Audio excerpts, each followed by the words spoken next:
Mummy बोल बाई. काय करते? बघ ना काल पापड्या केलत्या आज उन्हात वाळू घालते. वाळल्या नाहीत ना त्या 1-2 उन्ह द्यावा लागते ना त्याला. तू ते उन्हात बाजरीच्या पापड्या आहेत. आज दुपारी ध्यान दे जा उन्हाने ना. तुझ्या पप्पाला लय आवडतात म्हणून बनिल्यात. आम्ही कधी नव्हत्या बनिल्या पण आज बनिल्यात. आता बाई आलती मग म्हणलं बायको शिकून घेते बनवल्यात.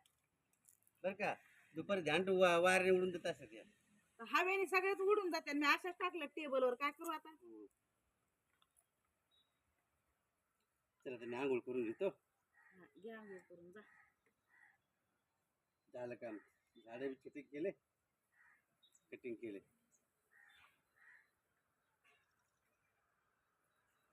तर मस्त टेबर गच्च भरून पापड्या बनल्यात म्हणून झाल्या आता ठेवून सगळ्या मस्त.